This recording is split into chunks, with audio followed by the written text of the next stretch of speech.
Maui is a very special place. All around you is the beauty of nature, and nature is a great teacher. And one of the things nature can tell you about are the principles of nature. A few years ago, I had the privilege of serving on a special committee at the national level called the Educational Council on Osteopathic Principles. It's a group of educators who are trying to define what osteopathy means in a modern clinical context. And one of the outstanding leaders of our profession from a conceptual standpoint for many years is Paul Kimberly, who helped Fred Mitchell develop techniques called muscle energy and also helped Dr. Sutherland originally teach the craniosacral point. Dr. Kimberly says that there's no such thing as an osteopathic principle. No such thing as an osteopathic principle.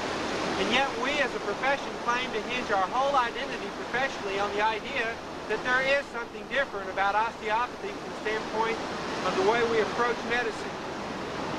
If there is no such thing as an osteopathic principle, then what are the principles upon which we base osteopathy? Dr. Kimberly said that they're the principles of physiology, the principles of biology, the same principles that everyone uses when they apply medicine. And the difference is how we apply these ideas. So Maui is a very special place to learn about nature, and Maui is going to present you, I hope, with a very special place to learn about osteopathy. For a moment, a phenomenon that's all around us. You notice the ripples in the water here? Notice how the waves spread out through the water in regular sheets, organized in their own way. And yet this is a purely inanimate process. This is not a biological process that we're observing here. The same is true for the larger waves. As you look out to the ocean, you can see the larger patterns of wave phenomena within the water. These waves represent a very special form of order. Order is all around us in nature, if we will but observe it. And physicists tell us that the universe is gradually expending energy and turning it from an ordered form into a disorganized or disordered form. This law is called the law of entropy. It's the tendency of all ordered systems to chaos. It's why your garage doesn't stay straight after you clean it out. It's why your closet doesn't stay straight after you straighten it up.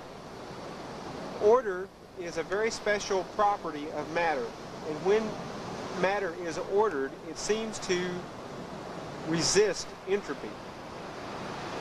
Richard Goldsby, in his book Cells and Energy, says that biological energy can also be thought of as loss of inherent order in living systems. And from the simplest living systems, simple minnows or worms, or even down to the microscopic level at protozoa, the basic thing that sets them apart from inanimate matter is that they appear to resist entropy, and they do this by ordering the flow of energy. As living systems grow and develop, feed, mature, spawn, wither and die, they all go through a periodic sequence in which they organize energy, increase their volume, resist the stressors in the external environment, and then hopefully reproduce and eventually end or die. It's this eternal cycle of matter in living systems that expresses perfectly the universal order of living systems. And yet, as we look at living systems, we see evidence of inherent order. Take the stripes on this little fish. This fish is a teeny tiny fish. It looks pretty big on this monitor, but as we pan away, you can see what a small creature it is. Indeed, in microscopic structures, such as diatoms, as are evident out in the plankton in this ocean, and in seashells and all the other biological forms that we see in water, evidence of some inherent order, even on the most microscopic level, is obvious. Is this order purely genetic, or is it an expression of some other type of interaction between physical matter in biological systems and some laws of the universe which we do not yet fully comprehend? Pythagoras, several thousand years ago, said that we can express the inherent proportionalities in nature and the proportionalities in living systems as mathematical forms of harmony. And in his work with the diatonic scale, he was able to demonstrate that the same proportionalities that we observe in limbs and in the human body can be expressed as forms of resonances within the system. Living systems grow and explore the external environment, learn to cope with the external stressors such as gravity, and eventually to cope with the external surroundings in order to acquire food and deal with the external environment. In 1982, I was asked by Dr. John Herrickle, chairman of the 1983 Annual American Academy of Osteopathy Convocation in Colorado Springs, to give a talk on the anatomy and physiology of touch. Touching things in our external environment is an intrinsic part of the human experience. And in my investigation of the neurophysiology of touch, I began to realize that you cannot separate touch from all the other stimuli going on around us. The sounds, the sights, and the kinesthetic experience itself are part of the milieu of the moment. And coupled with our memory of past experiences, we're able to organize, transform the external stimuli into what we call memories, so that as we grow older, we are able to better cope with the external environment. This thing which sums up the visual, auditory, kinesthetic, and memory-oriented processing we call perception. And it is this perception of our external world that we seek to improve as medical physicians when we learn diagnostic skills, when we learn models for understanding the metabolism of the human body, so that we can come to grasp the miracle of life in such a way that we can help our patients and humanity. Our ability to organize this external environment begins in the child. From the moment that we're born, the colors and sights and sounds and the kinesthetic experiences we have enable us to improve our sophistication, to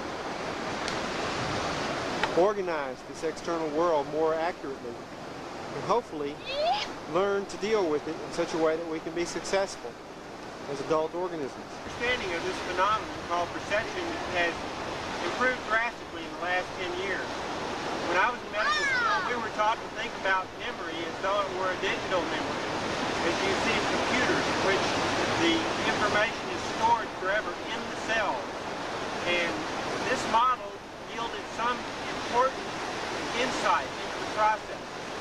However, a man named Carl Pryber in 1981 came up with another analogy which has drastically improved our ability to understand. It says that you can liken perception to a hologram.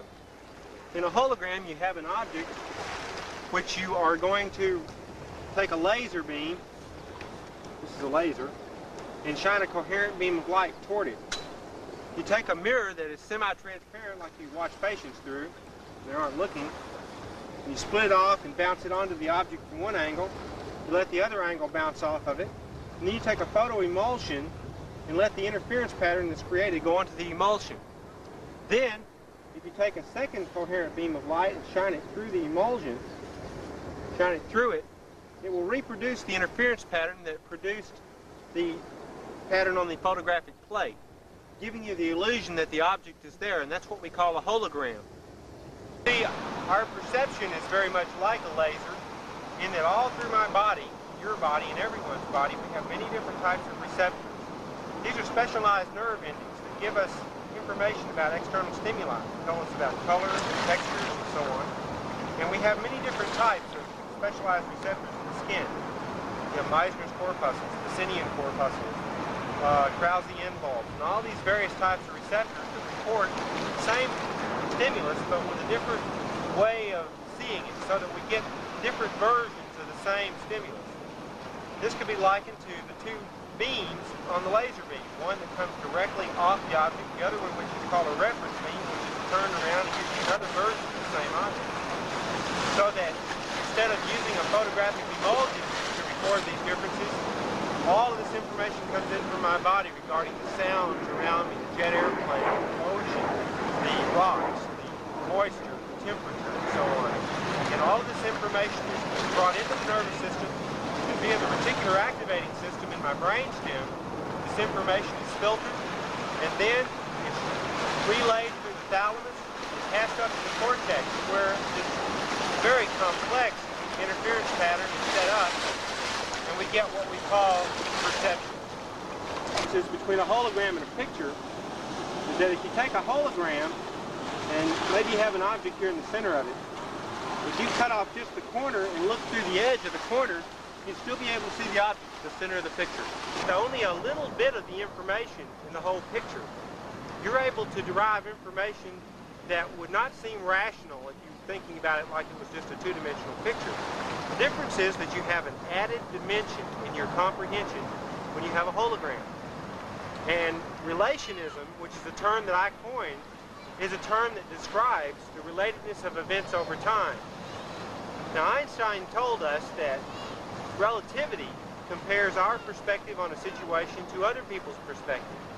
In other words, if you're in a train going along and the horn goes off, you hear a beep, and if you're standing at the crossing as the train goes by, you hear a meow, Doppler effect.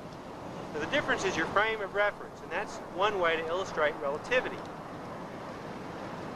Now, the difference between relativity and relationism has to do with another important concept that Einstein gave us. Einstein told us that you can think of time as a dimension. Time is literally a dimension, and if you took three-dimensional space and you collapsed it to a plane, then you could consider time as another Cartesian system, as a perpendicular to that three-dimensional space. Now, time is a factor in patients. When we walk into a room and we examine a patient, we press on their bodies. We say we're assessing structure. Now, structure is a thing that many doctors hang their hat on. We think in terms of structure. But the fact is that biological processes like the ocean and living systems are just that. They're processes. And the idea that there's such a thing as body structure is an abstraction. In fact, the body turns over very rapidly, much more rapidly than you might rationally suppose. Larry Dawsey, in his book Space, Time, and Medicine, said that the body turns over 98% of its molecules in a 6-month period. And we're 2/3 water, and we consume a lot of water, and we urinate, and we breathe, and we expel water vapor. So you can understand how 2/3 of the body's molecules can be exchanged rather quickly.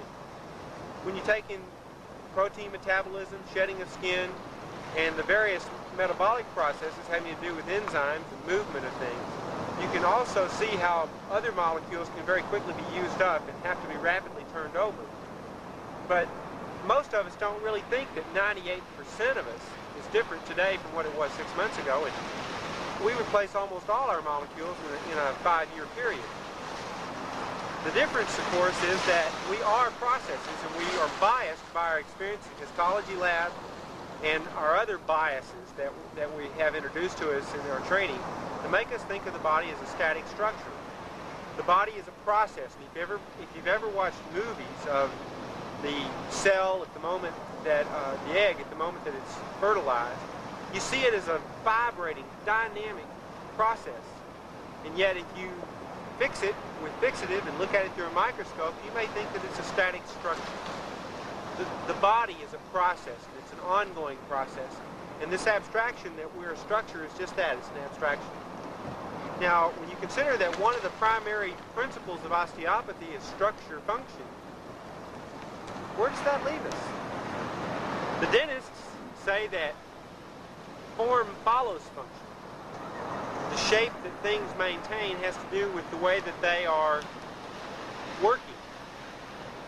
Our bodies grow and mold in accord to how we use them. You don't get big muscles till you lift weights.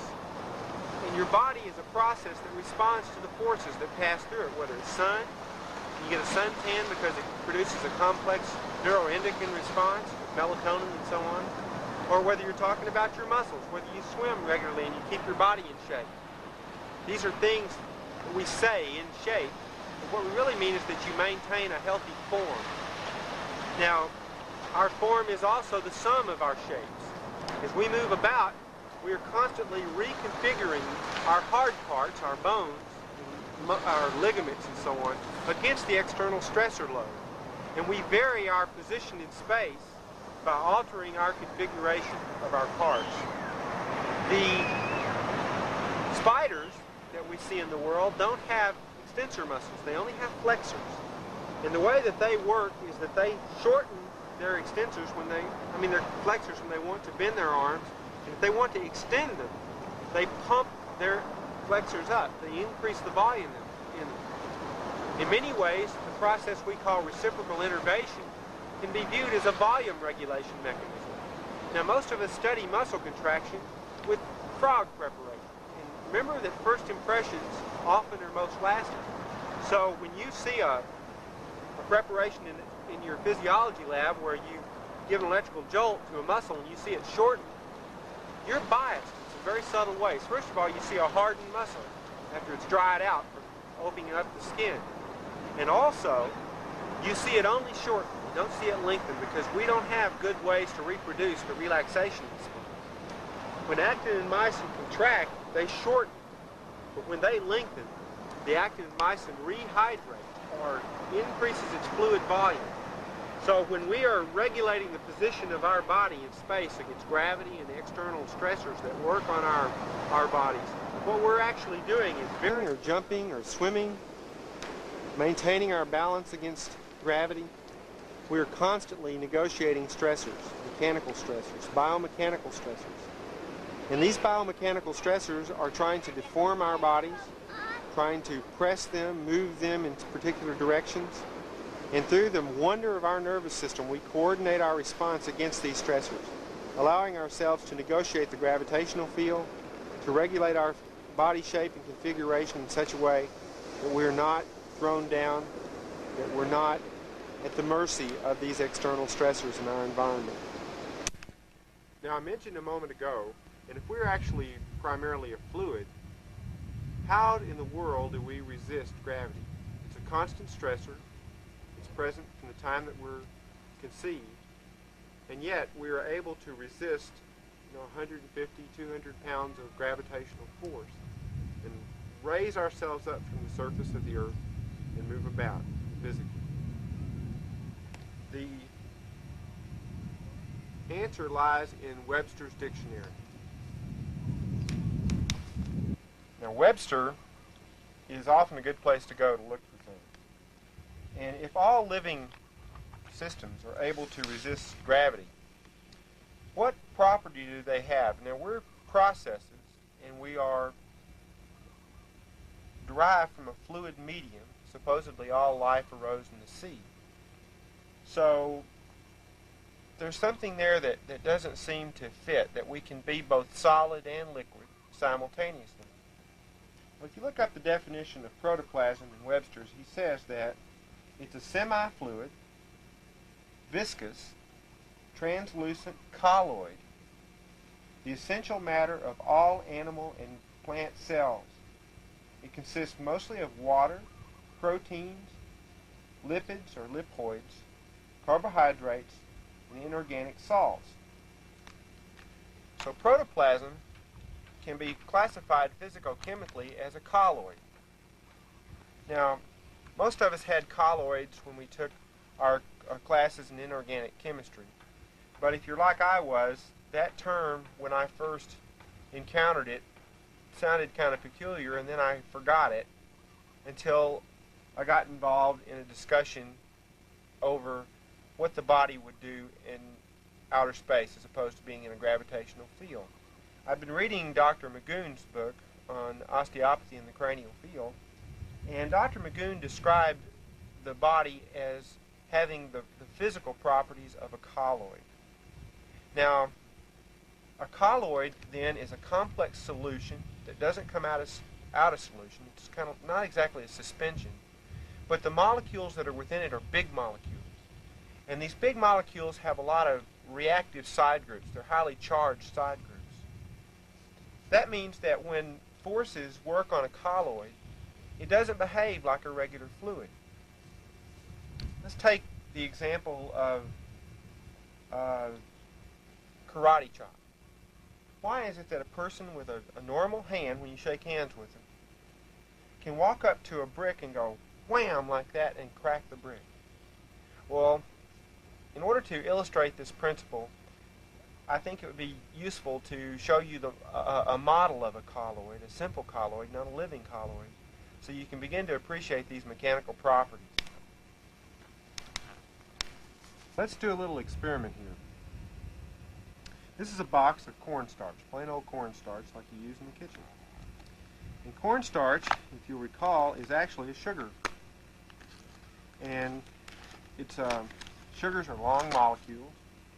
And if you take them and you mix them with water, then you can produce a solution that has some long linear molecules in it. Now we're going to get a chance to do this in a few minutes, so you'll get to actually experience this with your own hands. But I'd like to illustrate it for you here on the monitor first. You have to get it into about the right consistency. Now, Jello, which is another type of colloid that you may be familiar with, you've probably seen John Belushi have food fights with that in Animal House. And Jello is a solution. It's made from water. I'm sure some of you have made Jello in the past. And Jello is only 3% solid. It's 97% water. Of course, if you've had it in some of the cafeterias I've been in, it might be a little bit more solid than that. But my point is that it's mainly a liquid, and yet it behaves like a solid, and you may think of it as a solid. In fact, the solid that you're seeing is a polymer network within the liquid. Now I'm stirring this solution here, and you see I'm starting to get a syrupy type mixture. But this is not like a regular syrup, and you'll see why in just a moment. Now notice that it flows. As I pick up this stuff, it behaves sort of like a liquid. It flows from my stirrer here. Well, let's look a little bit more closely. If you could pan up here with the camera, we're going to look at how this stuff interacts with the solid. I'm going to take a blob of this stuff, and I'm going to drop it on there. And if you get it just at the right consistency, now come up in here on the bowl. I think you can see this. You're going to have to come in closer. And zoom down here where my hand is. Okay, now watch. You see how when I move rapidly through this, how it begins to break apart in like clumps, like a solid? Watch it here. See how when I work with it, it behaves kind of like a solid at points, and then it instantly turns back into a liquid. If you stir it, see how it fractures and you get little cracks in it and so on? This is a colloid. Now watch what happens here when I take my finger. You can put a little bit more liquid in it and stir it up a bit. When I put my finger in, it just floats in like it's a liquid. But then if I go into it and I quickly pick my hand up, I can go down into it like this, and I'm moving slowly, see it doesn't do anything. But if I come in there and quickly move it, I can lift the whole bowl and the platform because a different process takes over. This has to do with linear versus nonlinear medium. Water is a linear medium. When I take it and I increase pressure on it, like with a water hose, it will flow. And the rate at which it flows is proportional to the pressure of the water. If I let this water go, as I increase the volume of water, the stream gets higher, or if I run the pressure up by decreasing the circumference of the opening, the stream goes farther and farther. Okay? This is what's called a linear median. You get a proportional response for increases in pressure. And if you were to graph this thing with a sheet of paper, you'd have a linear graph. For every change in pressure, you'd get an increase in flow velocity proportional to the increase in pressure. Now, this is not what happens in a colloid in a nonlinear medium. If you try to accelerate it, it becomes harder and harder against your pressure. If you move slowly, back and forth, it behaves like a liquid. But if you rapidly impinge on it, its resistance to the pressure increases dramatically. And this is a property of a nonlinear medium. Now think about biological fluids. You work with blood in the hospital. And why is it that you can't administer blood over a certain flow rate? Well, the answer is that it's a colloid.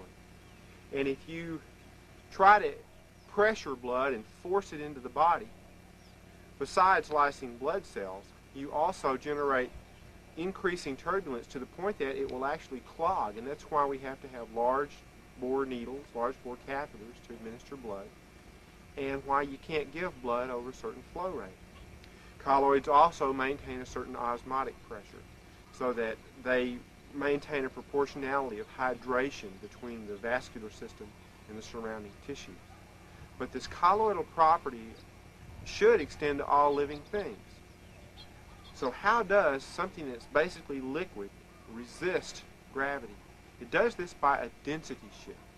Within a biological fluid, such as a living human being or a cat, you'll find that there are some tissues that are denser than others.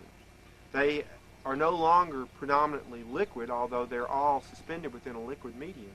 But instead, around the cells, the body has generated proteins and protein matrices with minerals that allow these minerals to resist deformation.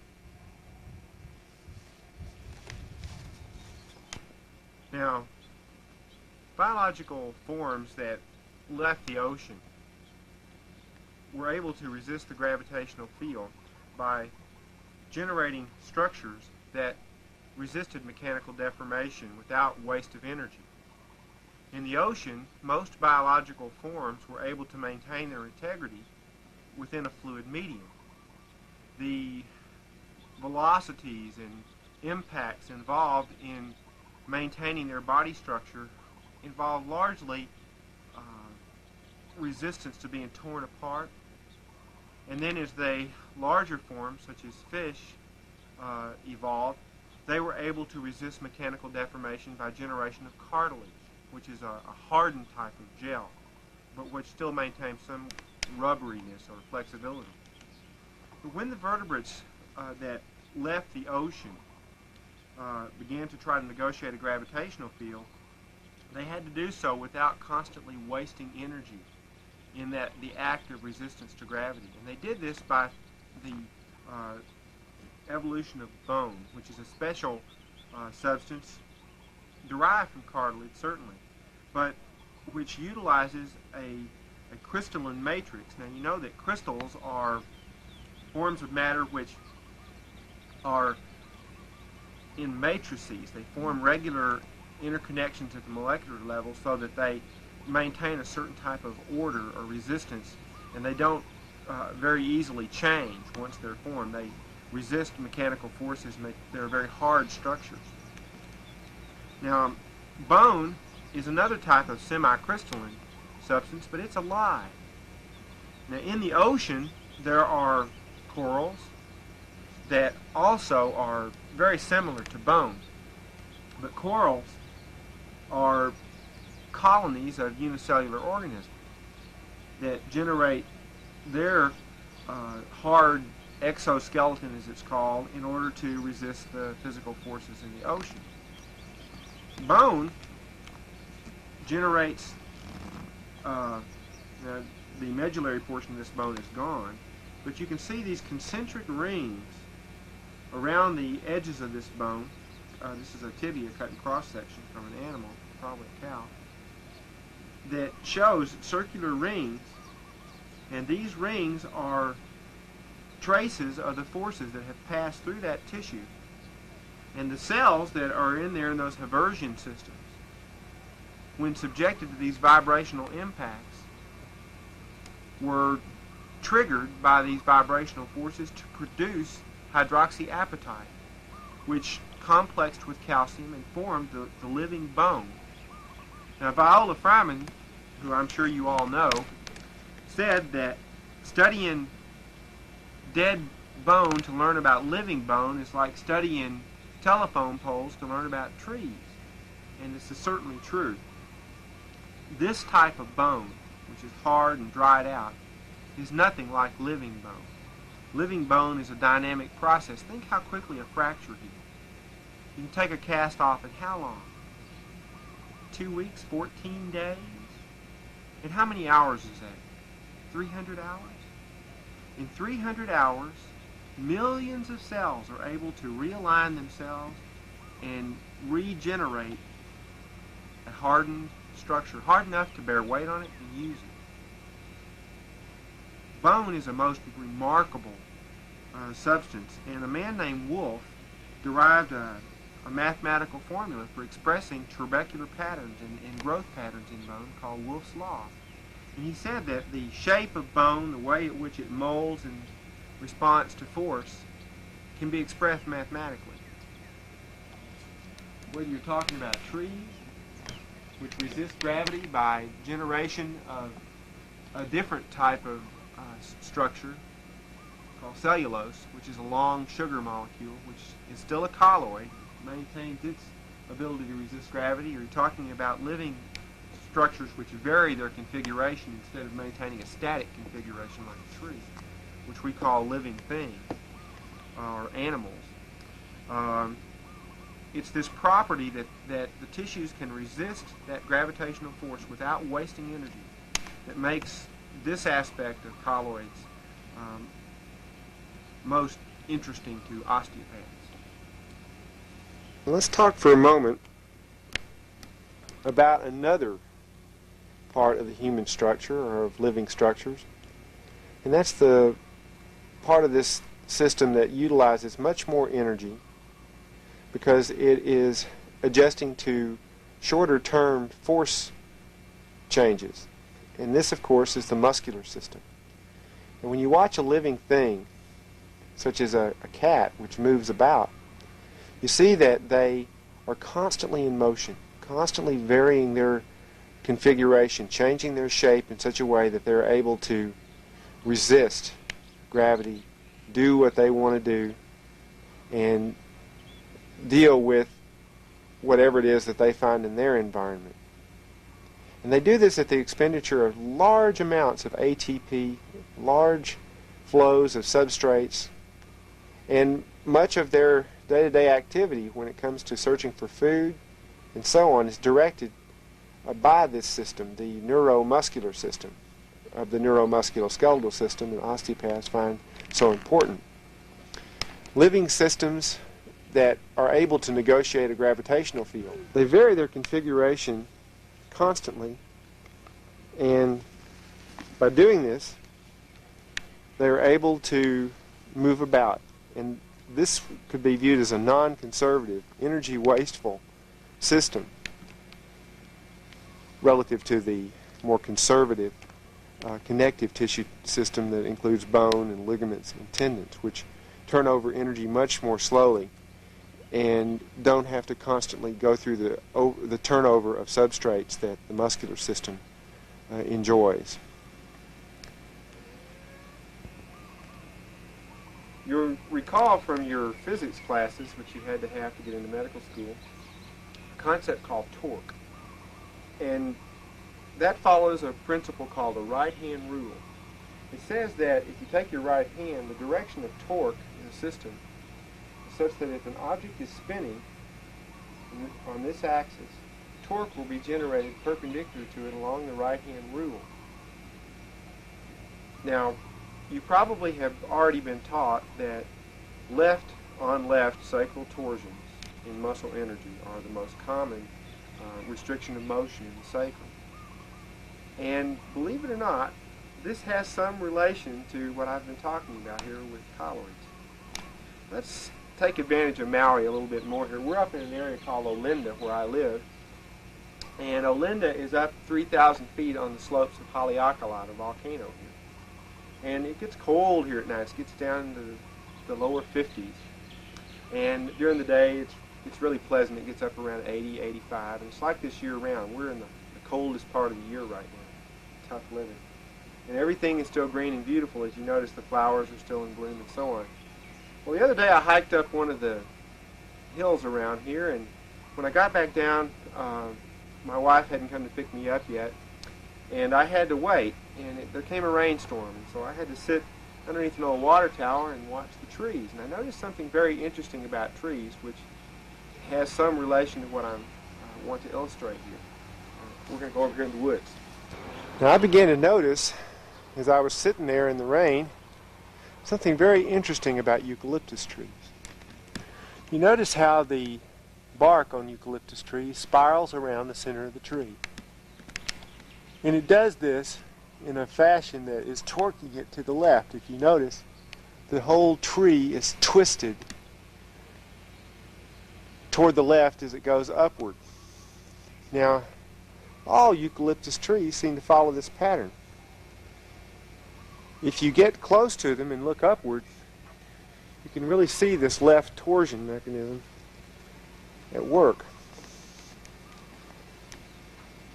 They all twist to the left as they resist gravity.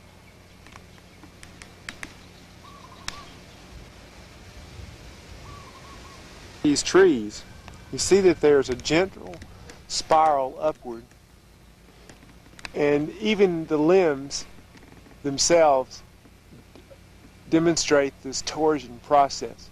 Look down on this tree. You can see how the tree is twisted around on a left twisting axis, and this is the way that a colloid, as an aggregate of solids within a liquid, would orient if it were being forced downward. It would torque the tree as it grew and generate this left twisting behavior that we observe here. Now, some people believe that this is also a product of the molecules that make up these trees themselves, that this is actually another process at work called fractals. Now, the concept of a fractal was developed by a gentleman named Benoit Mandelbrot at the Watson Research Center in New York, which is IBM's developmental research center. Dr. Mandelbrot is a mathematician, and he noted something about patterns that it's very difficult to explain, but we work with it in biology every day. You'll notice that there's an angle between these little bitty parts of this leaf. Let me get this in focus for you here.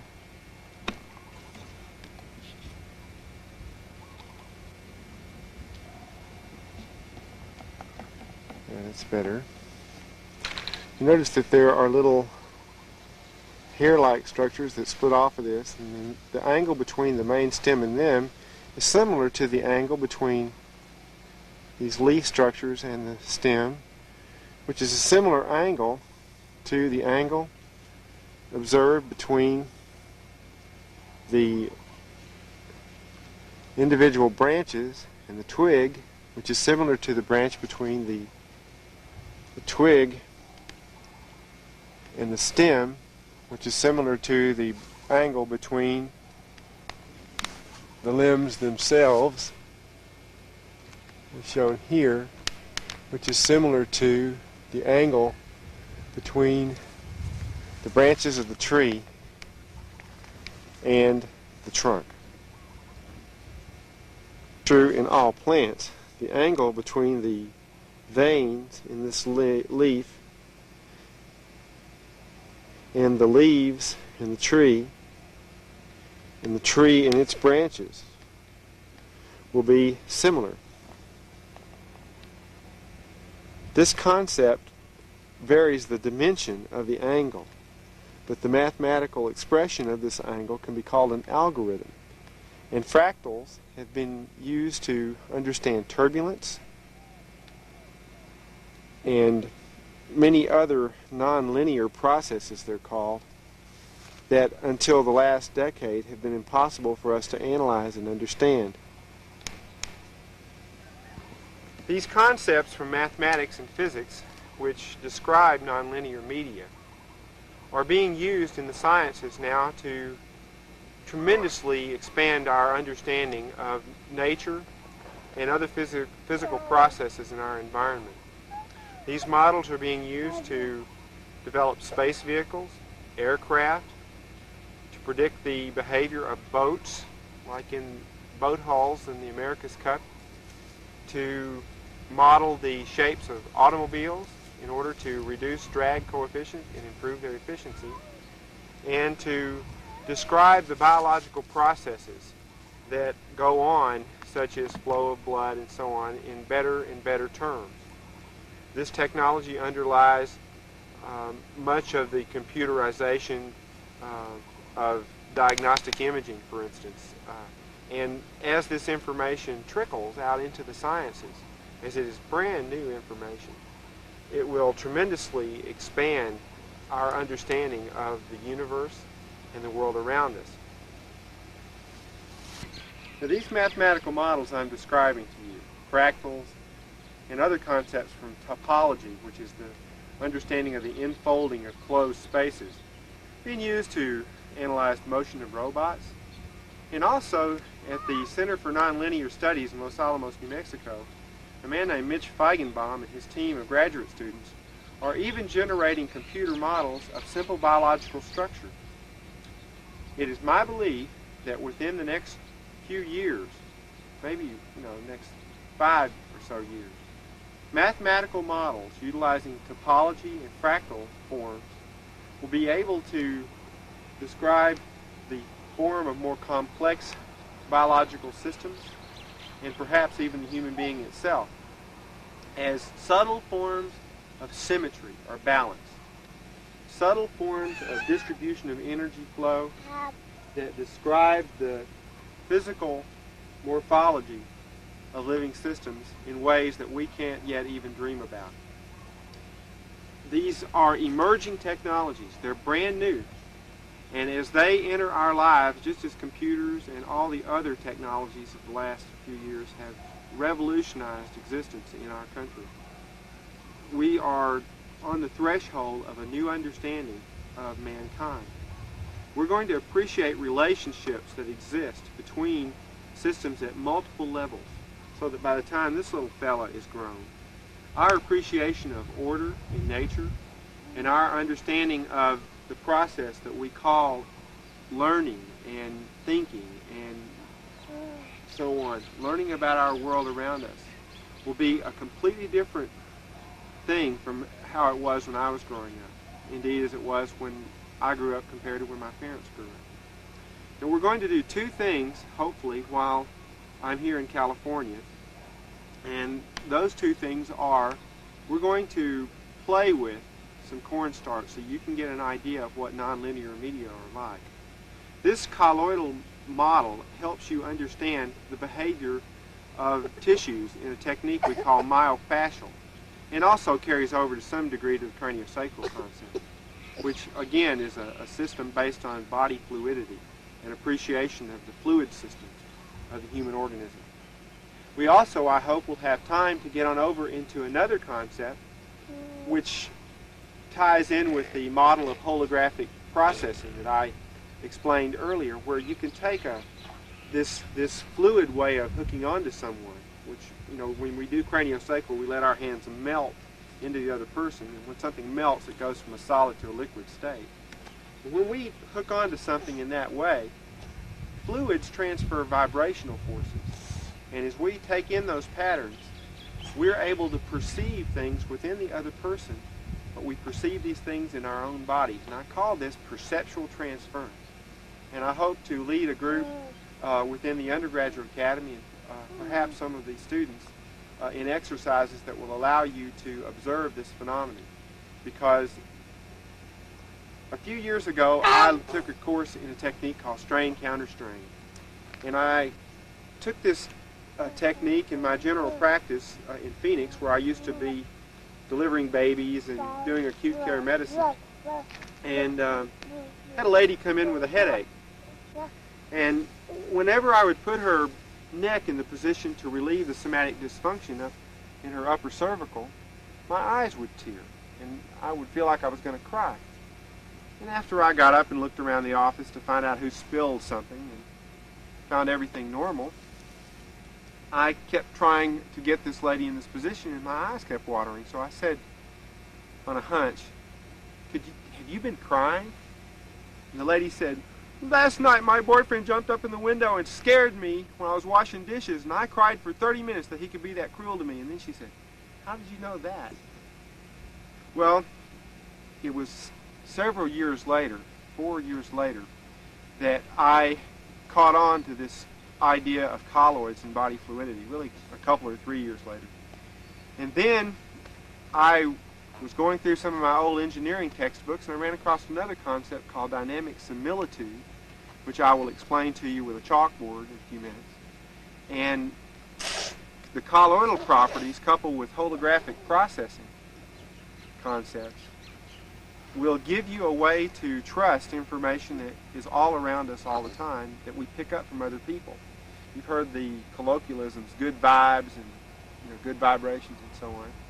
And in fact, we are sensitive to vibrations in other people. And I hope that after I lead you through this exercise in perceptual transference, you can begin to appreciate and trust some of this information in your own experiences with patients. I'm not asking you to be irrational.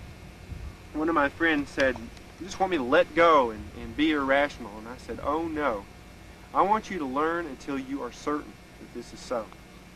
And I would urge each of you to keep in mind that just as this place is a great teacher about the principles of nature, your patients are great teachers about the principles of nature as well. And as Roland Becker, an osteopath who has given us great articles regarding craniosacral concepts, said, each patient is a laboratory, the finest laboratory in the world. And I'm not asking you to experiment on your patients, but what I'm asking you to do is become better observers and note what happens. Try to become as meticulous as possible in applying all the principles that you've learned in your medical training. And if some of this doesn't yet fit with your comprehension, that's fine. But realize that there are new horizons out there as these new technologies come in. And the day will be when people will appreciate these anecdotal, seemingly unexplainable phenomena that are part of the osteopathic concept and part of our osteopathic heritage. When you live in a place like Olinda, you have to have a Jeep or some sort of four-wheel drive vehicle. We live down a little side road here up on the mountain. I'd like to use this Jeep as a way to illustrate a principle from engineering called dynamic similitude. Now, in engineering, sometimes it's useful to make a model of something that you're going to build in a larger scale first, so you don't waste materials. And when you make a model, you're going to use it. Now, sometimes they're just used for display purposes, but there are instances where model dams and model aircraft or such are tested in a small scaled down version before the actual prototype is built.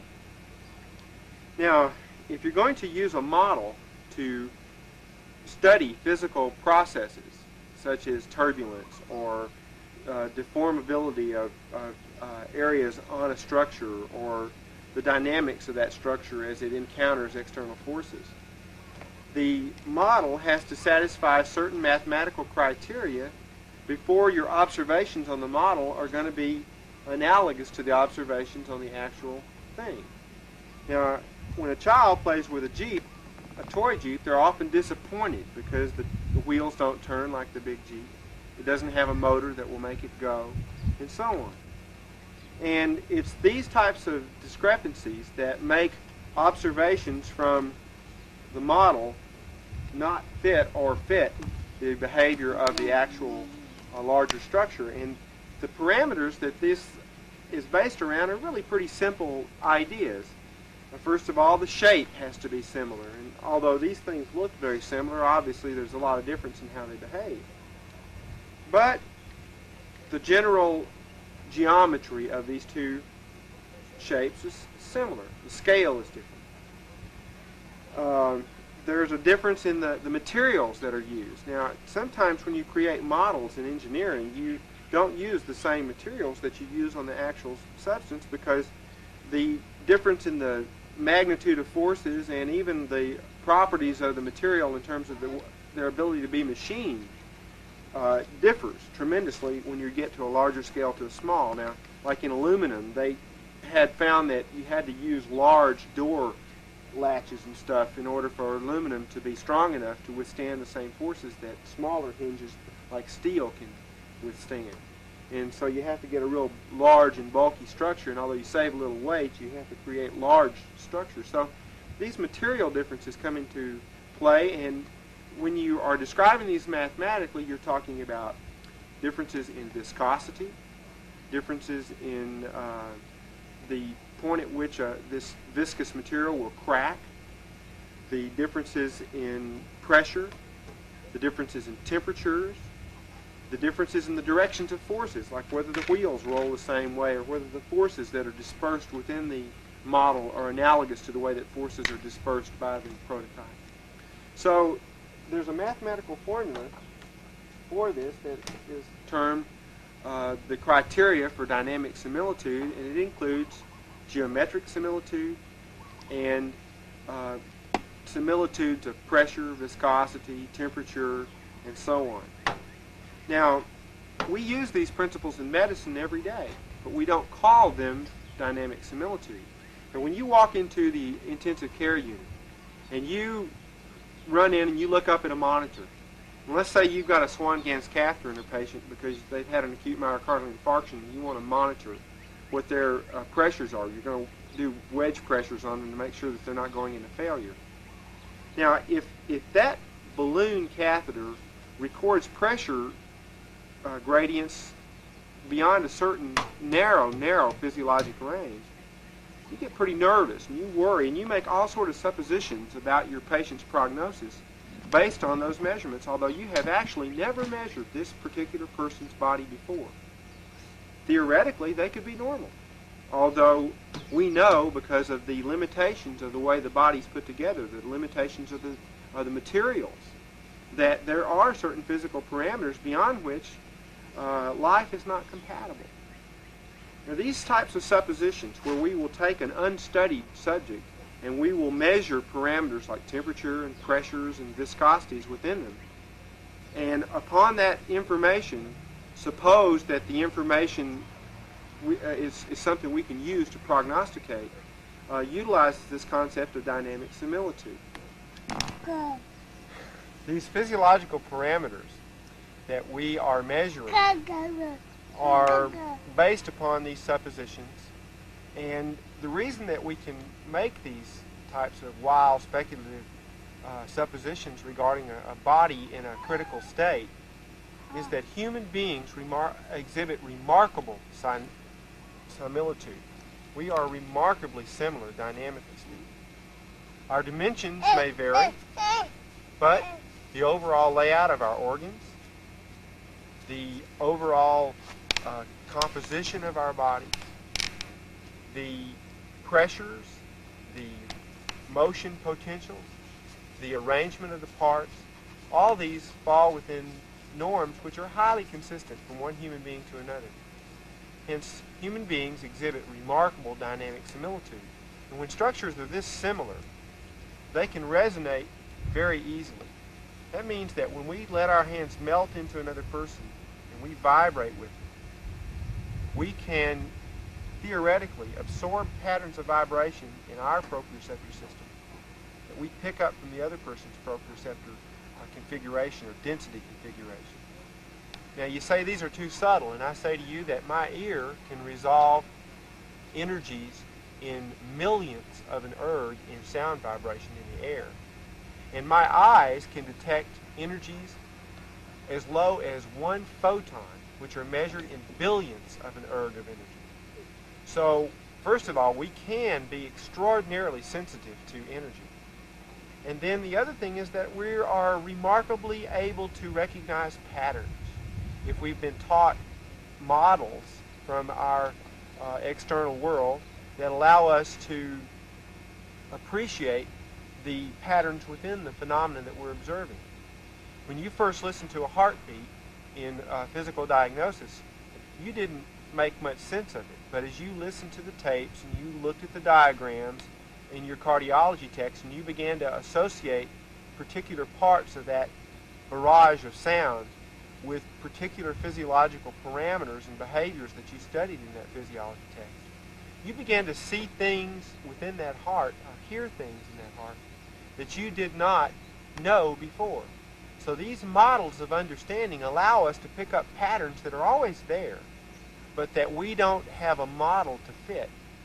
And dynamic similitude opened the doors for me, because as I began to trust that information and realize that a very subtle kinesthetic pattern could come in, and by the principle of holographic processing, I could derive much more from that increment of information that might be rationally supposable. I began to trust my instincts, and I can largely tell you whether a patient of mine has been crying, or I can also tell whether they're being honest with me.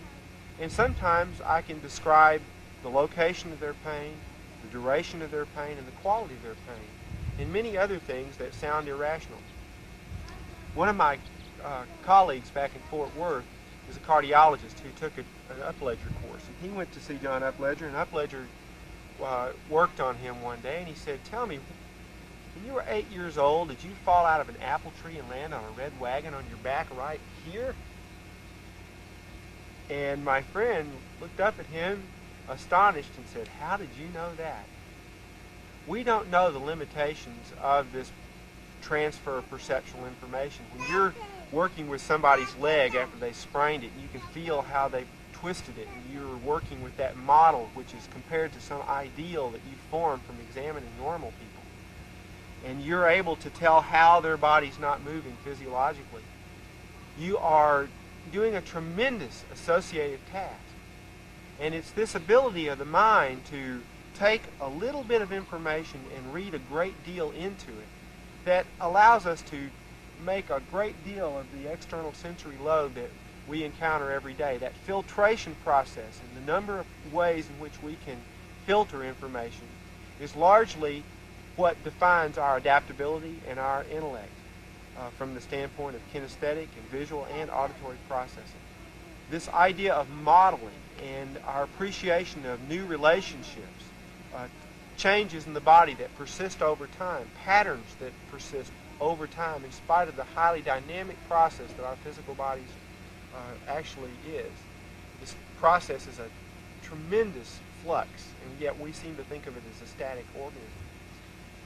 This relationship, this ability to relate these phenomena, is the heart of relationism and is a core portion of osteopathic philosophy.